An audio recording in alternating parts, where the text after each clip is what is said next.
1 minute ago, the walls of Parliament trembled not from politics, but from royalty. Prince Edward, silent and steadfast for years, walked through Westminster's gates, carrying a sealed envelope bearing the royal crest. Its contents? Unknown. Its target? Camilla. And the consequences? Potentially irreversible. What was once whispered behind palace walls is now racing through the veins of British power. The monarchy faces a reckoning, and it started with this envelope. Before we go deeper into what this really means for the royal family, make sure to subscribe so you don't miss a single update. He did not wave. He did not pause. Cameras flashed. Reporters shouted his name, but Prince Edward moved forward with a composure that felt colder than silence. Those who stood close enough swore his expression was not anger, but resolve, the kind forged after years of watching, waiting, calculating. This was not a ceremonial visit. This was confrontation wrapped in parchment and sealed with authority. Within minutes, news alerts ignited across the country. Royal emergency. Camilla under review. Parliamentary intervention. The words spread like wildfire, because everyone understood the implication. Royals do not deliver sealed documents to Parliament without consequence. Eyewitnesses inside Westminster described an atmosphere that shifted the moment Edward crossed the threshold. Conversations died mid-sentence. Staff straightened instinctively. Even seasoned officials sensed that this envelope carried more than paper. It carried accusation. The seal, pressed into crimson wax, was unmistakable, a classification reserved only for matters of succession, constitutional breach, or internal disciplinary review at the highest level. That seal alone was enough to chill the room. It meant the contents were not gossip. They were formal, binding, potentially historic.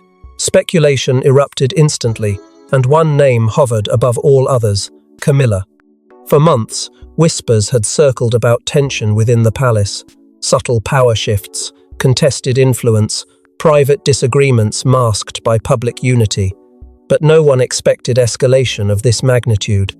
By bypassing traditional palace channels and walking directly into Parliament, Edward had done the unthinkable.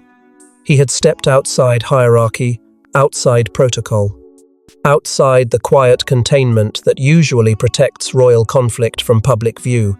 This was not a family dispute. It was a constitutional moment. Insiders would later confirm that the Queen's legal counsel had been quietly activated hours before Edward's arrival. Emergency review protocols were triggered. Files retrieved from secured archives. Calls placed to senior advisors who had not convened together since the late Queen's final months. Something had been building beneath the surface, something carefully contained until this precise second. And now it was unfolding in full view of the nation. For years, Edward had remained the least controversial of the royal siblings, measured, diplomatic, rarely headline-driven. Yet those close to him say, patience does not mean blindness. He had watched the evolving role of Camilla with increasing concern, particularly as her public authority expanded in subtle but undeniable ways. Charitable endorsements shifted, ceremonial responsibilities blurred, advisory influence deepened. None of it illegal, none of it overtly rebellious, but enough, perhaps, to trouble a prince whose loyalty to institutional balance ran deep.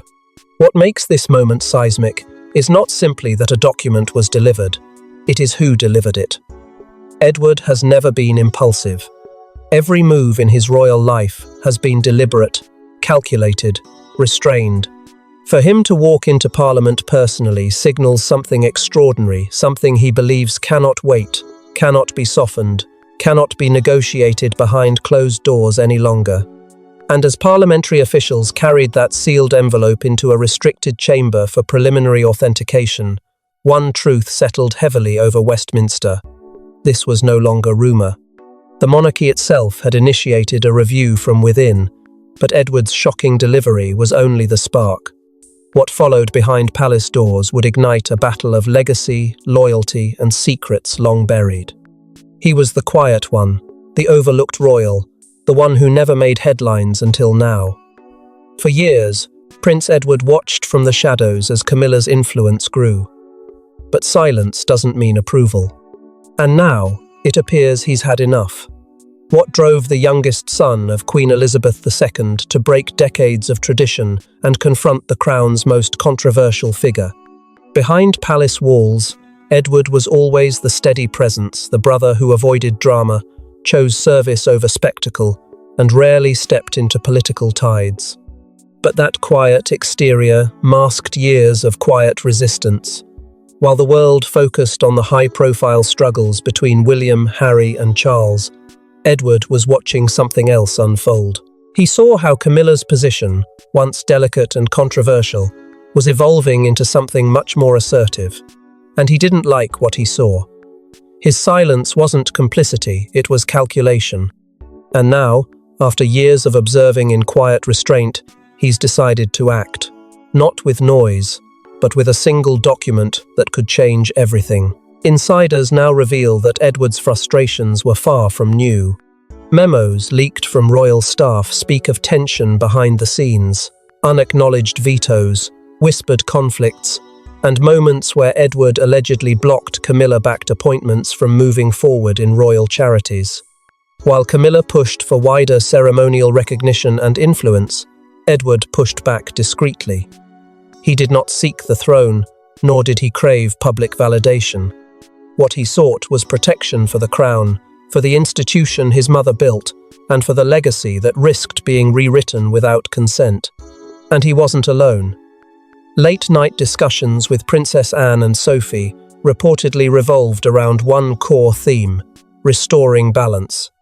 A quiet coalition had formed among the senior royals, those who had witnessed firsthand how the late Queen handled duty, honor, and discretion. This wasn't about personal dislike.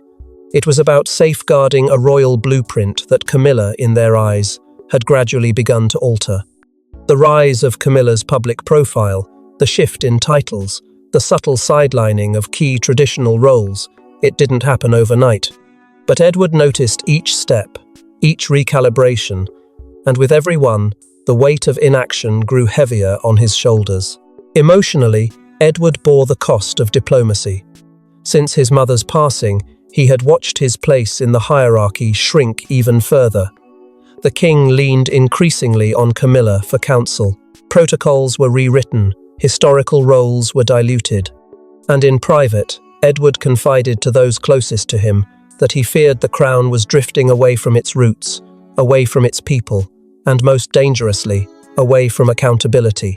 That fear became resolve. That resolve became action. What emerged was not a confrontation born of ego, but of conviction.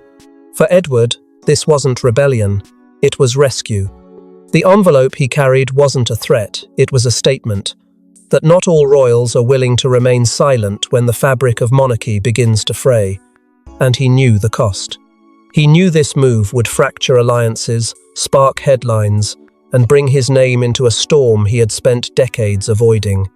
But still, he chose to walk into Parliament, alone, because he believed the alternative was far worse, watching the crown be reshaped by quiet ambition, unchecked. But if Edward was the spark, then Camilla was the storm, and the contents of that envelope would threaten to unseat her legacy forever. Locked behind red wax and centuries of protocol lay a bombshell, one that could obliterate Camilla's standing.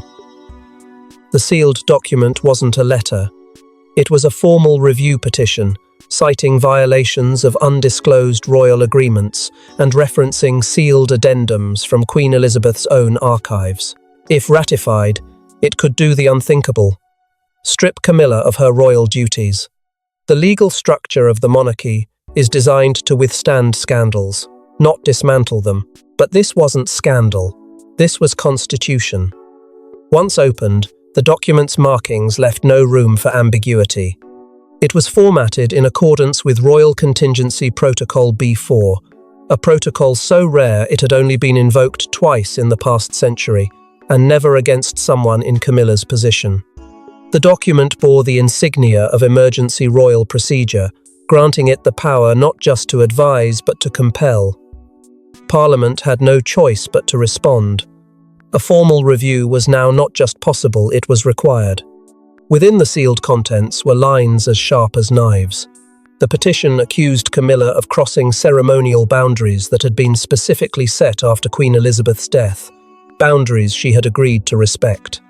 Camilla, once seen as a reluctant consort, was now portrayed as having pushed beyond her station, allegedly leveraging soft power to influence appointments, schedules, and even international ceremonial decisions. It didn't take long for eyes to fall on 3 specific incidents, classified internally as breaches of constitutional decorum that painted a picture of quiet yet deliberate overreach. But the most devastating blow came from the past. The document made direct reference to a never-before-seen clause in Queen Elizabeth II's private will. A clause allegedly drafted during the monarch's final months, sealed, protected, and revealed only now in the midst of royal reckoning. The clause outlined strict succession conduct and included a cautionary safeguard against any individual who, quote, sought authority through influence rather than oath. This clause, never intended for public scrutiny, was now a ticking legal device. And the petition's force didn't rest on Edward's shoulders alone. At the bottom of the document were 2 more signatures, Princess Anne and Sophie, Duchess of Edinburgh. Together, this trio represented the monarchy's most trusted inner guardians, the legacy protectors who had served Elizabeth with loyalty, discretion, and devotion. Their counter-signatures confirmed one thing: this was coordinated. Not impulsive, not emotional, strategic. They weren't just expressing concern, they were demanding consequence. As a result, the constitutional trigger clause embedded in the petition left Parliament with no discretion. The moment the document was authenticated, a formal inquiry had to be scheduled. In legal terms, it was an automatic escalation. In royal terms, it was a public humiliation. The Queen Consort, for the first time in modern memory, would face a procedural investigation into her fitness to represent the Crown. While legal analysts scrambled to interpret the ramifications, another ripple began to spread quietly through the royal household. It wasn't just what the document said, it was how calculated its timing was, how deep the coordination ran, and how completely it blindsided Clarence House. Because even as the Crown's lawyers began reading the fine print, whispers from within Clarence House suggested the Queen Consort herself had seen this betrayal coming all along. Inside Clarence House, chaos. An aide's voice trembles in a leaked voicemail. She knows. She knew it was coming. Camilla's most trusted advisors scramble. Phones confiscated. Briefings cancelled. One assistant reportedly fled the building in tears. Trust, once her armour, now lies shattered. The Queen Consort is no longer just a royal figure, she's a liability under siege. What began as speculation turned into eruption the moment news of the sealed document hit the press. And yet, inside her inner circle, the reaction was not one of surprise but of panic. Because they hadn't just heard the whispers, they had seen the signs. That leaked voicemail wasn't just careless, it was confirmation. Camilla had reportedly been warned weeks ago, not by Parliament, not by Edward, but by someone close enough to the process to see the storm forming, someone who had passed the message in confidence. And yet, nothing had been done. Or worse, what was done may have only escalated the tension. In the hours following Edward's delivery to Westminster, a total operational freeze gripped Clarence House. Meetings were abruptly pulled from calendars. Senior staff members were suddenly unreachable. And then came the quiet, cleansing a staff reshuffle so swift and so targeted it raised eyebrows within minutes. One internal email thread flagged a possible breach in communications security. The phrase, unauthorized correspondence chain, was reportedly used to describe what may have been Camilla's last-ditch effort to contain the inevitable. But it was too late. The floodgates had opened. And within the palace, no one wanted to be caught on the wrong side of history. Sources inside Kensington whisper of a classified security briefing that was intercepted by William's team. It reportedly detailed plans by Clarence House to reassert Camilla's public image ahead of the upcoming inquiry plans that have now been shelved indefinitely. William, already cautious of Camilla's growing influence, is said to have viewed the intercept as validation of what Edward's document had dared to put in writing, that Camilla had overstepped, that her circle was operating in shadows no longer tolerable to the crown's heirs. Camilla's response behind closed doors has been described as a volatile mix of defiance and desperation. One insider says her mood shifted by the hour measured in the morning, combative by lunch, despondent by dusk. At least one senior advisor reportedly confronted a liaison from Edward's office and was immediately placed on forced leave. The tone inside Clarence House had changed. No longer a place of quiet confidence, it had become a bunker under siege, with loyalty now measured by silence rather than strategy. But perhaps most telling of all was the sealed safe in Camilla's private quarters. Normally untouched, it was opened under her direct supervision late one evening, according to palace insiders. What was removed remains a mystery. Some believe it was personal correspondence with the late Queen. Others suspect internal documents meant to shield Camilla's position. But one thing is certain. The Queen Consort had something she didn't want anyone else to see. And whatever it was, it left her visibly shaken. Every whisper now echoes louder. Every movement is scrutinized. Allies have grown distant. And yet, the most devastating blow still looms on the horizon. Because while Camilla's circle collapsed inward, Parliament prepared to open the very letter that could end her chapter for good. As the sealed envelope was cracked open under secure parliamentary procedure, gasps echoed in the room. For the first time in modern monarchy, a Queen Consort's role was officially under state-level review. Members of Parliament, both stunned and divided, debated a question once deemed unimaginable: can Camilla be removed? What was once considered unthinkable had now become undeniable. The moment the Royal Contingency Protocol was activated, Parliament was legally obligated to review its content under the rarely invoked Sovereign Ethics Clause, a legislative relic designed for scenarios so politically radioactive that its very mention signaled historic danger. And there it was, opened and read aloud in a hushed chamber. Allegations of ceremonial overreach, influence peddling, and veiled defiance against the late Queen's confidential succession directives. In one chilling instant, Camilla was no longer above scrutiny, she was the center of it. The room split swiftly along ideological lines. On one side stood traditionalists, who argued monarchy was above the courtroom of modern sentiment, and that the sanctity of the royal household must remain immune to public inquiry. But across the aisle, voices rose sharper, bolder. "We must defend the crown from internal erosion," declared one MP, igniting applause and fury in equal measure. The debate swelled beyond legal obligation. It became a referendum on the monarchy's soul. Was it tradition that protected the crown, or accountability? And if it was the latter, could Camilla still wear her title? In a locked private call that reportedly lasted nearly an hour, the Prime Minister and King Charles spoke with tones that, according to an aide, were strained, brittle, and emotionally charged. Charles, blindsided by the speed of Parliament's response, was forced to reckon with the truth that the institution he leads may be willing to scrutinize the woman he loves in the harshest light imaginable. The call ended without resolution, and for the first time in his reign, Charles was left not with a decision, but a dilemma. Meanwhile, outside the chamber, the public erupted. Within hours of the news breaking, protests formed across major cities. Some held signs of defiance, "Protect Camilla, preserve the crown," while others carried banners demanding a reset. No more shadows, no more silence. Online petitions soared into the hundreds of thousands.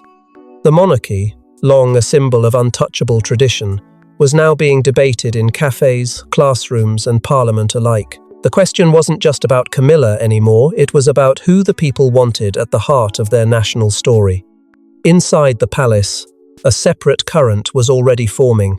Senior aides began whispering what many had long expected but never dared say publicly if Camilla's ceremonial role were diminished.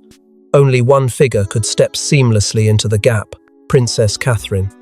Trusted, beloved, and unblemished by controversy, her name began appearing in briefing rooms and back-channel discussions as the likely stabilizer the monarchy would need if Camilla's influence were to recede. The crown would need a face of grace, and Catherine was already being positioned to wear that responsibility.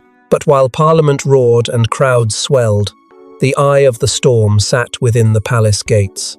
Because the drama unfolding in Parliament was nothing compared to the firestorm erupting inside the palace, and Charles, caught in the centre, was forced to choose. He sat alone in the blue drawing room, the envelope now open, his legacy unravelling with every line.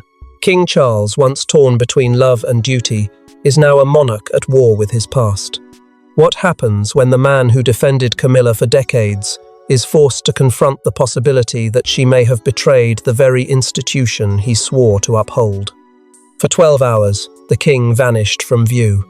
No audiences, no briefings, no contact, just silence behind the heavy doors of the private wing. Staff later whispered of a man unrecognizable, not the steadfast ruler or the polished public figure, but a grieving husband, a fractured sovereign, a son staring down the legacy of the mother he once swore to honor. He wept for what he could no longer defend, said one aide quietly, because the truth wasn't just in the contents of the petition, it was in the implications. That his devotion to Camilla, the woman he had fought the world to legitimize, may have come at the expense of the crown itself. For years, Charles had walked a tightrope. One side love, the other tradition.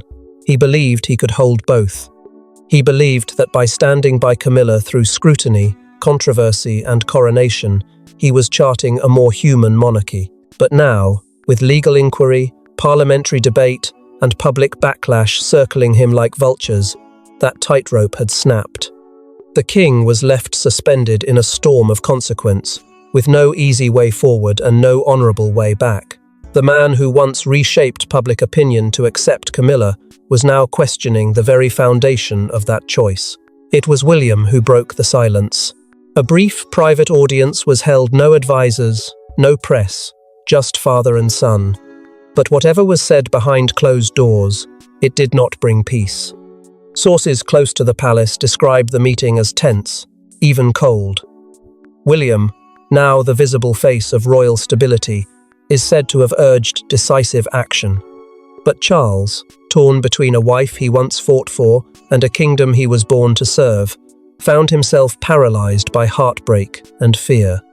The divide between personal affection and national duty had never felt more brutal, and the cost of silence was rising by the hour. In the aftermath, a quiet order was issued. Camilla's upcoming state appearances were to be placed under review. Behind the scenes, aides scrambled to adjust schedules, send apologies, and contain media speculation. But within the palace, the message was clear. The king was retreating, not from his reign, but from her. For the first time since Camilla had become queen consort, her royal agenda was no longer protected by Charles's shield. And in its place came the whispered strategy of palace officials, a phrase that sent tremors through the corridors. Amicable public reconfiguration, a gentle term for a brutal reality. The institution could not absorb more damage. The monarchy was built to weather scandal, but not betrayal from within. And so, the reconfiguration began deliberate, subtle, and devastating. Charles's closest circle quietly began exploring options, alternatives, escape routes, and the king, heartbroken and isolated, watched as the world he rebuilt with Camilla began to dismantle itself around him. And as Charles crumbled in silence, another voice rose, one that had remained quiet for far too long. In the middle of royal collapse, one figure remained composed, poised, powerful. Princess Catherine, long seen as the future of the monarchy, stepped forward not with words, but with decisive action. As Camilla's foundation cracked, Catherine's quiet influence surged into the spotlight. And it wasn't coincidence. It was calculation. Behind palace gates, while others wavered in crisis, Catherine was already in motion. She convened emergency strategy meetings with advisors not only from her own team but from departments previously aligned with Charles's core staff. Her presence in these meetings was not ceremonial, it was authoritative. Those in attendance reported her tone was firm, her agenda structured, her objective crystal clear, to protect the monarchy's image while preserving public trust.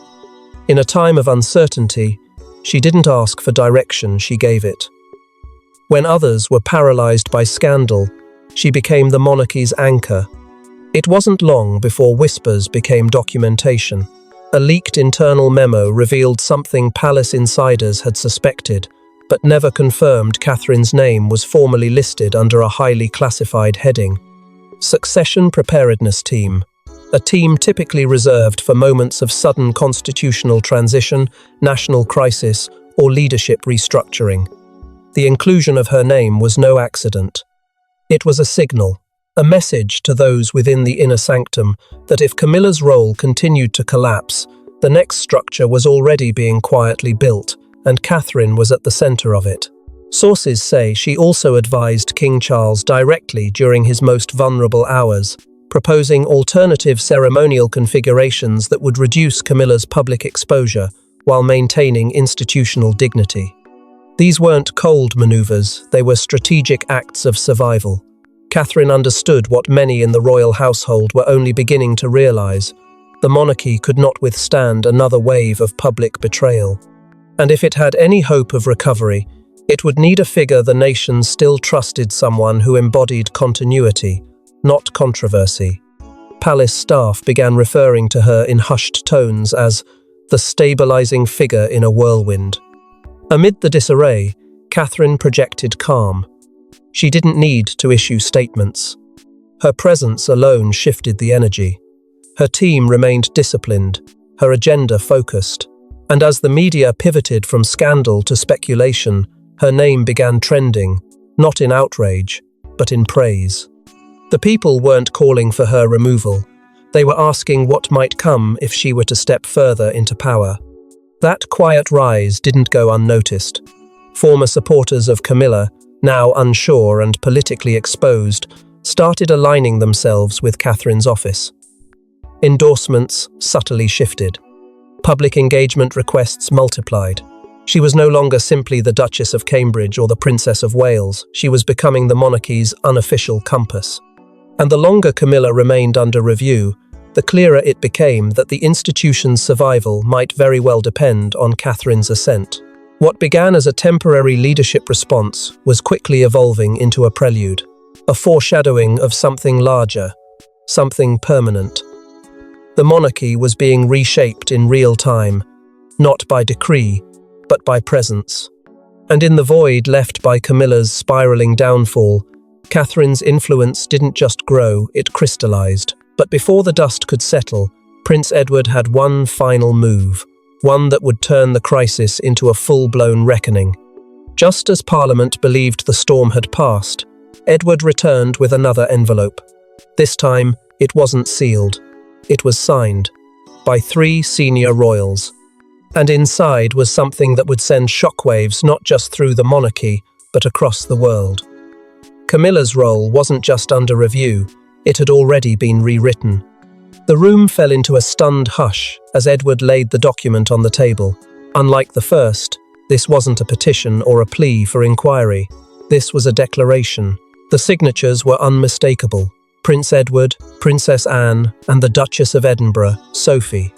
Together, they formed what insiders now call the Quiet Triad, an internal alliance that had kept its silence until the moment action was no longer a choice, but a duty. The document proposed a direct and immediate suspension of Camilla's ceremonial roles. No further investigation, no external recommendation, just execution. It wasn't an attack, it was an intervention.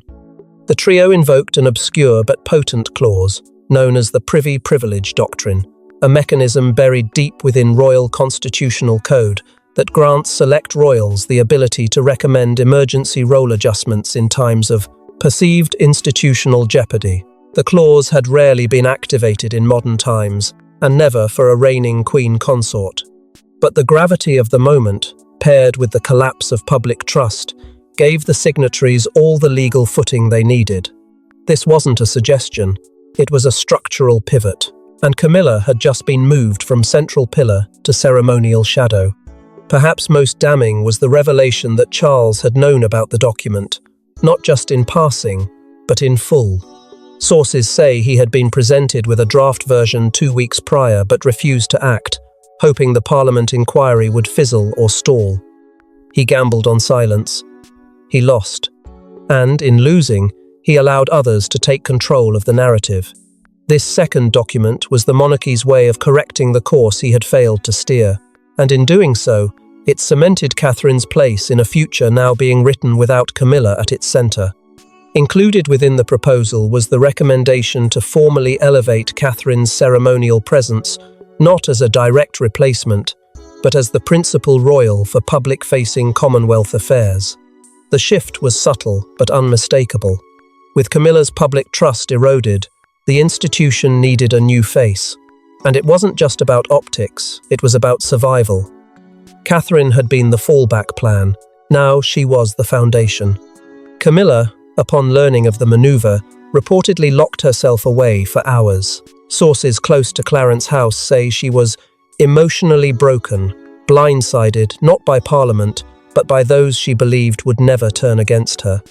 She has since sought legal counsel, not to contest the suspension yet, but to understand its limitations and whether any defence remains possible. But the damage was already done, not just to her title, but to her standing, her alliances, and most brutally, to her trust in those who once shared the same table. And just when it seemed all cards had been played, a buried royal confession emerged, revealing this wasn't just about power, it was personal. In a hidden drawer at Windsor Castle, a letter was discovered, sealed in Queen Elizabeth's private handwriting, marked, "To be opened only in case of royal review." Its contents were nothing short of prophetic. In her final words, the late Queen laid out fears, warnings, and a path forward, and in it, she named the one she trusted to restore the Crown's moral compass. The letter, dated just weeks before her passing, had never been seen by Parliament, nor even the wider royal household. It had been preserved in the Queen's most guarded collection, accessible only through a rare trigger, the invocation of formal review within the monarchy. That trigger, activated by Edward's petition and the Parliament's investigation, unearthed a document long believed to be myth. It was not written as a political weapon. It was a final testament, a monarch's final plea for balance. In the letter, Queen Elizabeth spoke of a growing influence beyond scope of oath, a phrase many now believe was her veiled reference to Camilla's expanding reach. Though she never named names directly, her tone was clear. She feared that in the aftermath of her death, the institution might drift, slowly but dangerously, away from the values it was built upon. She cautioned that love and loyalty, though sacred, must never outweigh the burden of duty, that once personal interest began to shape public structure, the monarchy would begin to fracture. But it wasn't just a warning, it was a blueprint. Elizabeth detailed the individuals she believed would preserve the Crown's centre. She named Edward as the silent strength, Anne as the unshakable compass, and Catherine as the spirit of continuity. In language as tender as it was resolute, the Queen wrote that if a time ever came when the institution faced a moral crossroads, it would be Catherine who must step forward, not with arrogance, but with humility, not for power, but for purpose. And then came the line that silenced the chamber when it was read aloud in Parliament. "Let the Crown be steered, not by favour, but by duty." With those words, the late Queen posthumously anchored the entire crisis. She had seen it coming. She had prepared for it. And in her own way, she had passed the torch before anyone else dared to reach for it. The review may have begun with Edward, but the verdict now rested in Elizabeth's voice, clear, unwavering, and final. The monarchy, battered but not broken, stood at the edge of transformation. And in that moment, it wasn't politics or procedure that led the way. It was legacy, not written in headlines, but handwritten in the private reflections of a queen who had always known that duty would one day demand its reckoning. The sealed document may have triggered the review, but it was the Queen's final words that sealed the verdict. Thanks for watching. Please don't forget to like and subscribe, and we will see you in next one.